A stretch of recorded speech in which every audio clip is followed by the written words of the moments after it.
This is CBC Windsor News. I'm Chris Hensing, sitting in for Katarina. Thanks for joining us. The man serving a life sentence for killing a Muslim family in London is appealing his conviction. Nathaniel Veltman was found guilty in 2023 driving his pickup truck into the Ufsal family as they walked along the street. Now, that trial, it took place here in Windsor. His lawyer says that there are grounds to quash the decision and order a new trial. Veltman's lawyers claim that the manifesto allegedly written by him explaining motivations for the attack shouldn't have been admitted to evidence. They won't explain why, though. And a legal team is also contesting comments Veltman made in police custody that it believes breached his charter rights. The matter still months away from making its way to the judges who will decide its ultimate fate. The news of the appeal comes on the 4th anniversary of the Ufsal family being killed. A Windsor couple says that they can no longer sit on the sidelines and watch the carnage in Gaza. They're heading to the conflict zone to participate in a global event called the March to Gaza. The couple leaves in days, and they know it will be difficult and potentially dangerous, but it's a risk they're willing to take. They sat down with our Katarina Georgieva. So this is a dry pack. This Windsor couple is packing light for a heavy trip to the Middle East. Along with hundreds, perhaps thousands of others, they will be marching to Rafah, the border point between Egypt and Gaza, to protest the carnage in the Palestinian territory. You're watching a genocide live streamed. What's happening to human beings is heartbreaking. If we don't stand up on a personal level, that's one thing, but we've been calling on our governments to do it because that's their job, and they refuse to. So what are we supposed to do? Just sit back and become an audience? Chislett and Coral have been activists for many years, but the crisis in Gaza has taken a hold over their hearts, and they're compelled to take action. The current war began 20 months ago. Israel launched a military campaign back in 2023 after a Hamas attack on Israel killed 1,200 people. Since then, 54,000 Palestinians have been killed, many of them children. And with aid largely blocked by Israel, more than 2 million Palestinians are at risk of starvation. Chislett and Coral say everyone should care about what's happening in Gaza from a humanitarian perspective, but also when it comes to international law. If we let them tear up international law whenever they feel like it and arbitrarily apply it, what do you think's, and we're already seeing signs of it, what do you think's going to happen domestically? They're not alone in their mission to take action. The March to Gaza, as it's called, is a global, peaceful, pro-Palestinian demonstration. Amir Haddad from Burlington is also participating. I've spent the last 20 months or so doing everything I can to challenge the complicity of the governments enabling the genocide that's happening right now. We hope that a ceasefire is reached, a complete ceasefire that would include the end of the occupation of Gaza, the lifting of the siege and the blockade on Gaza, and allowing proper aid to come in. The first meeting point of the march is Cairo. Then protesters take a bus to the coastal town of Arish and then walk to the Rafah border over the course of 2 to 3 days. Personal safety, what we suffer here is nothing to what Gaza has been through. My personal conscience and many other people's personal conscience doesn't allow them to sit while a genocide continues. I mean, on the one hand, it's a lot scary, but on the other hand, it's empowering. It will come home to haunt us if we don't stand up, and if governments won't, we just have to. They are all traveling to Egypt next week to meet in Cairo on June 12th, and then the march begins. Windsor police say they've caught some of the alleged whiskey thieves tracked on camera stealing a truckload of Crown Royal last month, but they're still searching for about 1,000 boxes of booze. Pratush Dayal reports. Windsor police has made 5 arrests in a recent $500,000 Crown Royal whiskey heist and are still searching for more suspects. We still have 2 individuals yet unidentified and several vehicles identified to the offense. Up to today, we have seized 2 of those vehicles. The investigation is ongoing. More than 1,000 cases of Crown Royal whiskey products were stolen, including apple and peach flavors. They were bottled locally in Amherstburg. The semi-truck containing the booze was parked in a fenced-in facility near the Devonshire Mall on May 17th. The suspects broke in and drove it to another location. There, they moved the whiskey into a U-Haul truck, abandoning the tractor-trailer on County Road 46. DeLuca says the arrested suspects are local and that the police have obtained video surveillance of the two other suspects.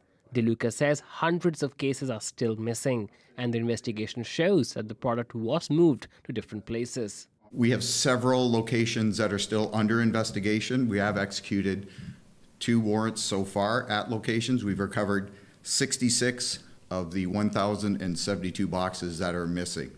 The police won't confirm whether it was an inside job. Pratish Dayal, CBC News, Windsor. New data paints a similar picture in Windsor. The area continues to have one of the highest unemployment rates in Canada. Stats Canada says the rate ticked up ever so slightly to 10.8% in May. Compare that to May of 2024, when Windsor's joblessness sat at 7.8. Officials say these numbers show the economic uncertainty of the American tariffs and the impact on jobs. The Windsor area, second highest in the country, trailing Peterborough, which has a slightly higher unemployment rate at 11.2%.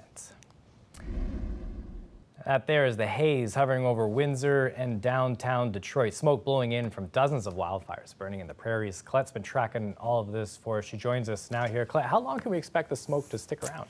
Yeah, you know, I mean, the longer answer to this, or the more long-term, I guess, Chris, would be that we're likely going to be looking at this in and out of our skies, and much like June of 2023, kind of monitoring it as we go because of the way that the wildfires have blown up in Western Canada, and that we're going to be having to monitor them. But the answer I think most folks are looking for in the short term is when will we get some relief, and it looks like as soon as into tomorrow. So obviously it's much more concentrated, closer to some of the hot spots. Imagine what they're dealing with if we just have, you know, at some of the levels that we have here. The air quality statement then in place likely through tonight. We're still at about an 8-9, so we're into the higher risk of the air quality health index. Tomorrow that should be coming down to the lower end of moderate to about a 4. And what's going to help with that will be some of the winds tonight from the north, also at times as they pick up. So 13 degrees tonight. If you could see the skies tomorrow, you would know that we'd have quite a bit of sunshine. And I think we actually will be able to see that, Chris. And we'll get up to a high of 25 degrees with just a little bit of humidity. So actually a good looking day ahead, and hopefully one where we can breathe a little easier as well. Not bad at all. We'll check in soon. Okay. A Walkerville woman is taking some extra measures to show her support this Pride Month. Last year, the pride flags that Lisa Ann Sinnott had displayed outside her house were torn down. She put them back up. They were torn down again. We swung past her place to see just how she's making sure it stays around this time. We need to remind ourselves, no matter what community we're in, of the hope that Pride has for everyone. Last year, I had a Pride flag, which was actually the Pride Progress flag that had this, but not the intersex symbol. The flag itself was beautiful, it's joyful, it just represents a whole really, to me, joyful community. My mom was queer, so I want to honor her. I have several trans relatives, I wanted to support them. The first day I flew it, some vandals came and ripped it off the porch, and I was confused at first, and then I realized that there was ripped pieces of fabric laying around, so I then realized it was a vandal, it wasn't the wind or something. So Dan DeRosier, he's a local shop owner, he gave me another one, and I hung it up on the side of the porch. I had hooks, I had zip ties, I had loud bells and cans and stuff, and a couple days later, or maybe the same day, I heard a bunch of noise, and I came out, but they had already ripped it out, and they had ripped the hooks out of the wall, and they had kicked the cans all over the place. It was really sad for me, so I just took down all my flags until this year. So this flag is bolted on, and every day I add a layer of shellac to it so that it will be a permanent display. I think it's a dangerous sign that people can't express themselves safely, or they feel that they can't. If you're trying to erase an entire community by attacking symbols, it's not that far behind that people would think that they could attack a person. And so this is just a symbol, but I hope I would be someone who would try and protect my neighbors and friends and family members. The federal government has introduced legislation aimed at cutting down interprovincial barriers and opening up trade across the country. Prime Minister Mark Carney outlined the goals in Ottawa. With the One Canadian Economy Bill, we are aligning federal rules and regulations with those from the provinces and territories, helping to create one market, not 13. Carney estimates those barriers are costing Canadians as much as $200 billion a year. The bill looks to recognize provincial and territorial rules at the federal level and speed up the approval process of major infrastructure projects deemed to be in the national interest. The Prime Minister said building strength at home is the best way to respond to the U.S. trade war. The legislation was one of Carney's key election campaign promises. Well, a trip to Walmart in Amherstburg brings you face-to-face with a TikTok superstar. Greeter Steve Taylor has 1 million likes on the app, earning the retired auto worker national recognition at the head office in Arkansas. Here's why the viral moments have been so special for a man friends call Mr. Famous. This is Future Steve here, and we're actually in Arkansas right now. Woohoo! Woohoo! It's been absolutely crazy. I've been meeting people from all over the world saying they watch my videos. Their guys are laughing, and a lot of people are laughing and enjoying them, and they're calling me Mr. Famous and everything, so it's been quite an experience. Out of 133 stores, 33,000 associates in all of Ontario, Shining Star of the Year. Thank you. The other night when we were at the big meeting, totally unexpected, we're sitting in our seats, and all of a sudden they put a picture of one of our videos that we did that actually went viral. And that video, when that came on, people were just cheering through the whole building. It was amazing. Steve, what are you doing? Now, it'll be 18 years I've been with Walmart this year. I went in the store as they were actually doing the inside. It was pretty empty when I started there, so we sort of watched it grow together. I never thought this would have happened, but it's an amazing experience, and we're having a lot of fun with it. And I'm just happy that everybody's enjoying it. Well, they recognized me as Shining Star of the Year for all of Canada, and that's why I'm in Arkansas right now, because I won that honor.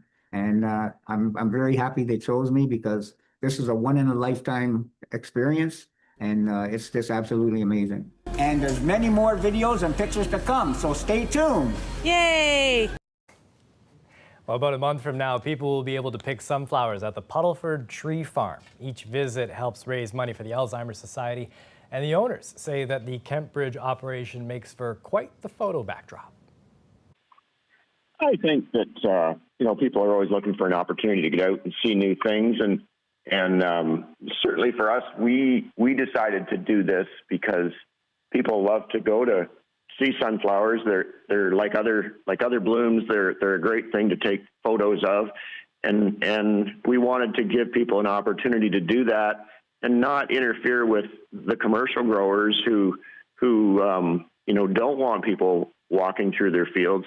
This is an opportunity that people can come out and have a nice day and take some nice photos and just enjoy the sunshine. Plenty of photo opportunities tomorrow as well. If you want to get your hands on a big rig, Windsor's annual Meet a Machine event returns. The city's promising garbage trucks, cranes, race cars between 10 and 2 at the WFCU Center parking lot. This is our 13th annual Meet a Machine, and this is one of our favorite events of the year in the Children's Services Department. It's an opportunity for kids and their caregivers to come out and interact with over 80 different machines. So we'll have things like trains, we'll have things like cranes, we have construction equipment like you can see right here, and lots of different opportunities for kids to get interactive with their favorite machines. So the goal is to bring machines and things that they're going to see in their favorite books to life in front of them so they can get really interactive.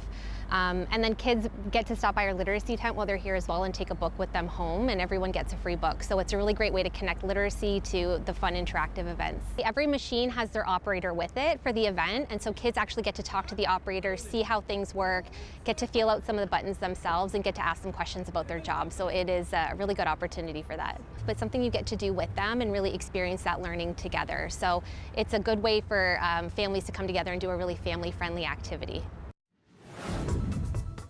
Take another peek outside there. You can see that smoky haze really affecting things. We are going to take a closer look, though, at the fire behind the smoke and what it's doing to the people on the ground forced to evacuate and leave their homes. That's next on CBC News Windsor.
With wildfires continuing to rage in Western Canada, evacuees from northern Saskatchewan and Manitoba are expressing concerns about some of the treatment that they're receiving. Some say they're getting information from the Red Cross that's been a bit chaotic to understand, and access to service has been challenging. CBC's Cameron McIntosh reports. Are you already registered with the Red Cross? Henry McKenzie got registered. Nobody seems to know where we're going, and we're going in circles. But when he called the Red Cross to register a group of elders in Prince Albert, the call center couldn't tell him where to go. I'll see if I can get someone to reach out here. Turns out the registration center was a couple of blocks away. In Saskatchewan, up to 15,000 people have fled their homes. Indigenous evacuees can register with the Red Cross for financial assistance and, if they need, shelter. In this assistance center, run by a First Nation, plenty of exhaustion and frustration. Many, like Malachi Linklater, saying it's been hard getting clear answers from the Red Cross. Maybe they're overwhelmed too, but they've been pushed away. So it takes the first few days of these things are always, hectic. The Red Cross says it's catching up with demand. 8,000 people registered in Saskatchewan so far. We won't turn people away. We are registering anybody that's been evacuated. In Manitoba, the Red Cross is responsible for all evacuees. More than 16,000 people are registered. That too started slowly. Given the scale of the fires and speed required to respond, Manitoba's Grand Chief says there are lessons to be learned for governments and aid agencies. What we're seeing is, very disorganized, uncoordinated response to the evacuations. For most evacuees, thoughts are on the next days and weeks. Trina Cameron is having trouble getting a placement. That will take her 3 dogs. I had nowhere to go, and I'm 52 years old. I can't be living on the streets.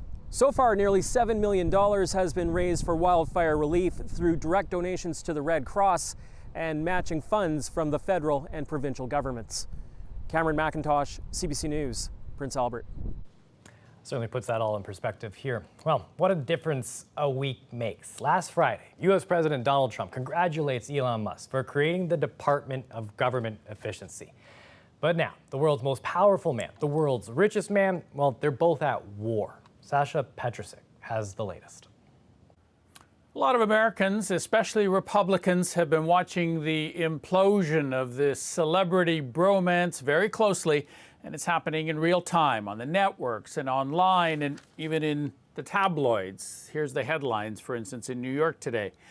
This started late yesterday with Donald Trump hosting the German chancellor in the Oval Office when he was asked about Elon Musk railing against his cherished big, beautiful spending bill, which Musk worries will add $2 trillion to the U.S. deficit, and calls it a disgusting abomination. That's what he posted. Trump shot back that Musk was only worried about an end to rebates for electric vehicles like the Tesla, and then things got pretty personal very quickly. Trump in the White House and on live TV, Musk apparently watching all of this and tweeting, posting his own criticisms. This is what Trump had to say. He knew every aspect of this bill. He knew it better than almost anybody. And he never had a problem until right after he left. He's not the first. People leave my administration and they love us. And then at some point they miss it so badly. And some of them embrace it and some of them actually become hostile. I don't know what it is. It's sort of Trump derangement syndrome, I guess. So today, elected Republicans were being very diplomatic about all of this. He was disappointed, and I was too. I was surprised by Elon's sudden opposition. And look, I hope they reconcile. I believe in redemption. That's part of my worldview, and I think it's good for the party and the country if all that's worked out. So far, no signs of reconciliation or peacemaking. There was talk of a phone call between Trump and Musk today, but the White House says it's not happening. Sasha Petrusik, CBC News, Washington. Take another live look outside there. We see the smoke that's been blanketing us for a little bit. What a week it's been. You know, those terrible storms to start it off, the gray days that we've been having this week, and we lead it into a weekend forecast that Colette says has some sun in it. We'll check in with her after the break.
Welcome back, Colette. We got that Friday forecast here. Special weather statement, the smoke, the warnings that we had earlier this week. It's been a pretty wild run here, eh?